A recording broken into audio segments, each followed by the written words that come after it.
Because of Mr. Terupt by Rob Buyea. November. Page 51. Luke. It was November. Apparently that meant time for Mr. Terupt to get crazy with his math ideas again. I think he was on a mission to put us through his math gauntlet. Gauntlet. Dollar word. We're going to figure out the number of blades of grass in the soccer field, he announced one day. What? You're going to make us count grass? Peter yelled. That's nuts. No way. Nick was hollering. Dollar word. Hollering. How are we supposed to do that? Tommy said. I raised my hand. Yes, Luke. You mean we're going to estimate the total number, right? I said. Yes and no, Mr. Terupt said. We'll actually do some calculating to get a reasonable approximation. I was beginning to think that Peter might be right. Yes, it's going to be difficult, but I know we can do it, Mr. Terupt said. Besides, if everything we did were easy, then you wouldn't learn anything. We need to be challenged in order to learn. Mr. Terupt was right about it being a challenge. None of us had any idea how we were going to count blades of grass, but we did. First, we decided we wanted to count at 10 centimeter by 10 centimeter squares, which was my suggestion after Mr. Terupt talked to us about sampling and how our government gets population numbers. Then we measured the squares on large pieces of cardboard and cut them out. So we were left with a piece of cardboard that had a 10 centimeter square missing in the middle. That was Mr. Terupt's suggestion. Now it'd be easy to toss our piece of cardboard around the field and collect random 10 centimeter samples. So far, so good. Time to head outside. We marched downstairs and out the front doors by the office. Then we stampeded down the sidewalk until the end of this building. The soccer field awaited us on the other side of the school. Page 53. Peter. She was bent over counting blades of grass. It was the perfect opportunity. Mr. T was busy helping someone else, so he wasn't going to see me in action. I gripped the cardboard with my best hold, dipped my knees a little, and let the frisbee fly. It zinged through the air like a missile from a fighter jet. Bullseye. Ow! Lexi shrieked. My tushy! I almost died of laughter. I dropped to my knees. I laughed so hard I couldn't stop. I couldn't catch my breath either. Lots of other kids were laughing too. Lexi yelled something about her tushy and me being a jerk. Everyone that missed out on the fun kept asking, What happened? What happened? Everyone except Mr. T. He came right over to make sure Lexi wasn't injured. Lexi was holding her quote-unquote tushy and hopping up and down saying ow over and over. She's a total drama queen. Usually a teacher checks the spot that hurts, but I don't think Mr. T was real big on that this time. Peter, that's not funny, Mr. T said to me. Someone could have been injured. You're lucky you didn't hit anyone in the eye. Go sit down. I sat down. It was no big deal. If you'd been there, you'd agree. It was super funny. Page 55. Luke.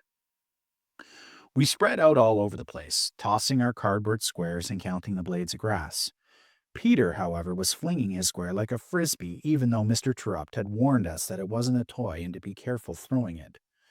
Maybe if things had turned out differently that day, they would have turned out differently in the end, too. I think what happened on the soccer field just set us up for disaster later on. So, Peter was being his typical sneaky self, flinging his square and counting here and there. But as soon as he spotted Alexia bent over her square, he wound up and sailed a beauty in her direction. It was a perfect delivery, Delivery, dollar word, that tattooed her fanny, dollar word, Tattooed. Ow, she screeched. Like, what the heck? What happened? Mr. Terupt instantly twisted, dollar word, around. Twisted, Twisted. Like someone just hit me right in the tushy with their square, Alexia cried. The old buttocks again, huh? Mr. Terupt said. You okay? Yes, Alexia said. Mr. Terupt turned and looked out at us. We were laughing our heads off, and I swear I saw him smile as he shook his head at the whole scene. Peter, come over here, please, he said. Why me? Peter complained. Because we all know how much you like the buttocks area, don't we? Classic Mr. Terupt. Instead of blowing up, he was funny about it, but in a serious way. He sat Peter out for the rest of the activity and had a talk with him. Peter didn't pretend to be innocent, but like I said, I think this set us up for later. The whole thing seemed funny. No one got hurt. Peter sat out. That was it. Once we finished tossing and counting, we headed inside where we learned how to average all our data. Then we took our average number and used it to predict the soccer field by figuring out how many of our squares could fit inside the field. The number of blades of grass in our soccer field equals 77,537,412. This isn't an exact answer, of course, but it is an accurate estimate based on all our calculations. Phew, I learned so much doing that project. It wasn't the stupid, easy stuff I was getting used to getting from my teachers, that's for sure. We were math wizards. WIZARDS, dollar word. Page 57. Jessica. Act 3, Scene 1. Things weren't going well. I had betrayed Alexia by being nice to Danielle, thinking that was all that Belle Teal would have done. And then Danielle suddenly turned on me without warning. I knew Alexia was behind it. I was alone, except for the friends I had in my books, like Belle and Anna. In November, Mr. Trupp introduced us to a book that the whole class would be reading, The Summer of the Swans by Betsy Byers. I'd never read this one, or anything by Miss Byers before, for that matter. This book won the Newbery Medal back in 1971.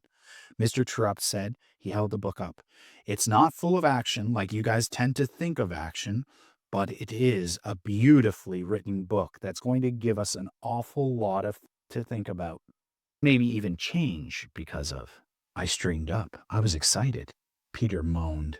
As for Alexia, well, she was there somewhere in La La Land. The boys made faces and the girls exchanged glances. Then Mr. Terupt went a step further. We're not just going to read this book, he said. We're going to do an activity with it, an ongoing activity, more like an experience.